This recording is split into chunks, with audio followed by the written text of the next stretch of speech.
for people to get all excited about running a marathon and just, go out and, try and blow through 8 or 9 miles the first weekend, and that usually comes back to hurt them.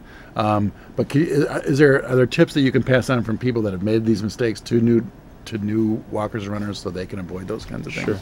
Sure. Shoe changes, I think, are probably one of the biggest, reasons for some of the injuries that we see. People changing their shoes maybe right before the event. So a day before they buy a new pair of shoes, they want to, impress somebody. Yeah. With the blue and gold stripes. Exactly. Right? Make them look faster. So they put on a new pair of shoes and then they go out and they run the event. And all of a sudden their foot is, hurting them, or their knees hurting them. And it's because they never broke in the shoes.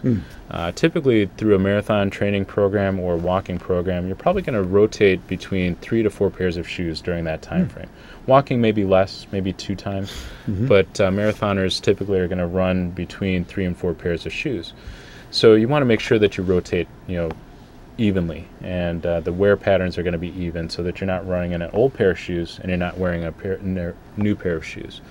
How long does it take to break in a new pair of running shoes? Somewhere between 2 to 3 weeks, I would say, is probably a good bet. And the month before, I would say, is probably a good time to have a pair of shoes that are either in the pre-broken phase or kind of in that break-in phase currently. Are there ways to avoid blisters? Because those are the common problems that people have with new shoes, right? Absolutely. The most common ways are either using something like Body Glide, which is a lubricant for the skin. It allows for friction to kind of roll off basically the area of maybe hot spots like the toes. People use Vaseline Intensive Care over the toes so that they don't get hot spots there. There are socks actually that are double layer socks that kind of create a layer of friction between the 2 layers of socks. Trimming the toenails actually becomes another one, beforehand, so that your toenails aren't jabbing into the skin and causing maybe friction. So those are pretty common ways to kind of avoid blistering. Cool. So you have some resources, some websites and names of organizations that you could pass on to people that are thinking about running that are helpful to you, right? Correct. So why don't you list some of those? We don't have an overhead on, but why don't you list those, and then we'll also talk about some other issues that come up in these competitions. Okay. The American Academy of Podiatric Medical Association, it's aapsm.org. They do a great job of kind of manning stations, especially for sporting events. If there's any podiatric residents or students that are watching, it's a great way to become involved, especially within your school chapter. And they provide services for every type of athletic event. It could be lacrosse, it could be running associated programs, walking programs. So they do kind of cover the gamut of athletic injuries. And these are sort of almost like intense training sessions, because they see a lot of injuries in a short period of time. Yeah, you're having, again, to kind of triage things and like a machine to kind of handle things on the fly. So the students who come down to volunteer at the marathon usually put in a pretty full day. They start at 6 in the morning, typically get out about 2:30 or 3 o'clock in the afternoon, and you can tell that they're pretty beat, but it's a pretty satisfying and fun event to run. So. CARA, which is Chicago Area Runners Association, is a great way to start out if you're a Chicago area runner and you want a group of people to run with. They're solid.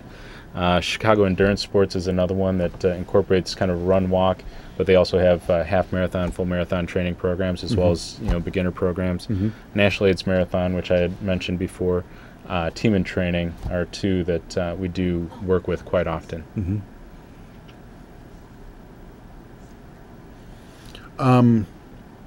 You had mentioned before about prevention, and before we've got about 3.5 minutes to go before the end of the show. I wanted to know if you could pass on some more prevention tips in terms of, I know there are some stretches and things, because plantar fasciitis, which is like a swelling of the tendon that connects the heel to the pad of the foot, is a common injury for new runners. But there are some ways you can reduce your risk for that. Absolutely. Stretching is best done actually after an activity or as you've warmed up. So maybe doing a light stretch about 5 minutes into the activity. after the run, typically the muscle is much more warmed up and flexible. So when you do your stretches, it becomes a little bit more effective.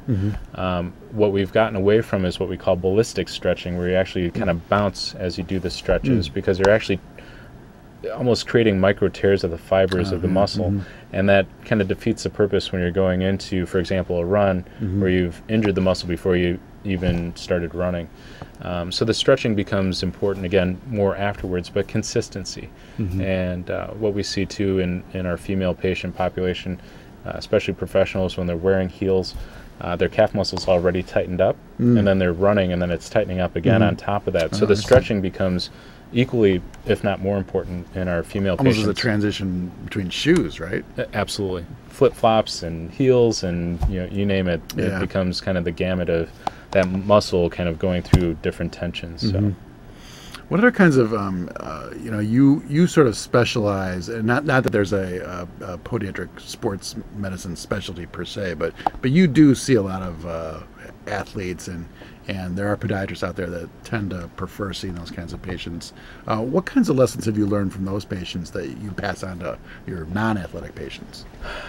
Well, we try to treat everybody the same. The athletic patients typically have a want to get out there faster and to get better in a timely manner for an event.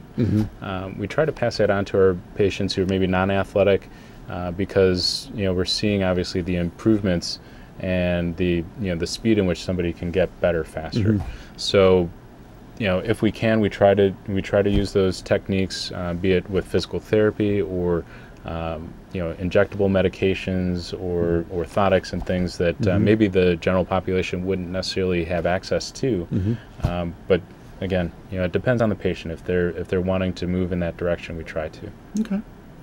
Well, that'll be all for this episode of Feet Forward. Thanks, Dr. Chin, for coming and sharing your expertise about sports medicine. If you are looking for a podiatrist of any stripe, whether it be a sports medicine podiatrist or a regular podiatrist, you can call the IPMA's 800 number, which is on the screen there, or visit the website at ipma.net, and there's a referral button. You can punch in your zip code, and you'll get 3 or 4 podiatrists that are near your neighborhood or work, and you'll be able to call them up and make an appointment. All right. Sounds good. We'll see you next month. Thanks.